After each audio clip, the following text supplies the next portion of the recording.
مجھے غسل کا پتہ ہے، فرائض کا، سنن کا، واجبات کا، مستحبات کا، میرا حق بنتا ہے میں بتلاؤں، سمجھاؤں کہ یہ اللہ کے نبی صلی اللہ علیہ وسلم نے غسل کا یہ طریقہ بتلایا ہے۔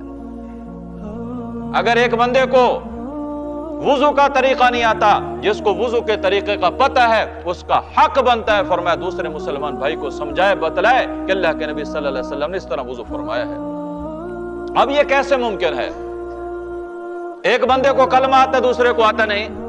اب وہ جس کو کلمہ آتا ہے وہ چاہتا ہے میں اس کو سکھلاؤں، لیکن اگلا سیکھنے کے لیے تیار ہی نہیں۔ یہی ہماری سب سے بڑی ناکامی کی بات یہی ہے کہ اگلا ایک بندے کو وضو کے فرائض کا پتہ ہے، وہ دوسرے کو سکھلانا چاہتا ہے، لیکن اگلا سیکھنے کے لیے تیار ہی نہیں۔ ایک بندے کو جنازے کا طریقہ آتا ہے، وہ دوسرے کو سکھلانا چاہتا ہے، لیکن دوسرا سیکھنے کے لیے تیار ہی نہیں۔ تو میرے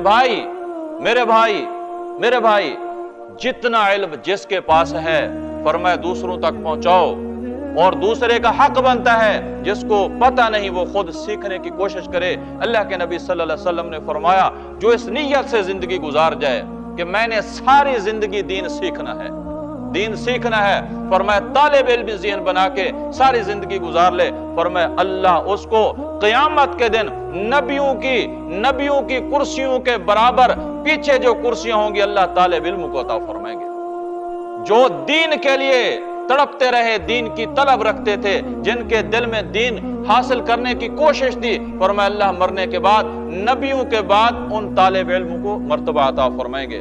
تو اس لیے گزارش یہی ہے کہ جتنا دین کا علم پتہ ہے دوسروں تک پہنچاؤ، جتنے کا نہیں پتہ سیکھنے کی کوشش کرو، پھر دیکھیں ہمارے معاشرے سے جہالت ختم ہو جائے گی۔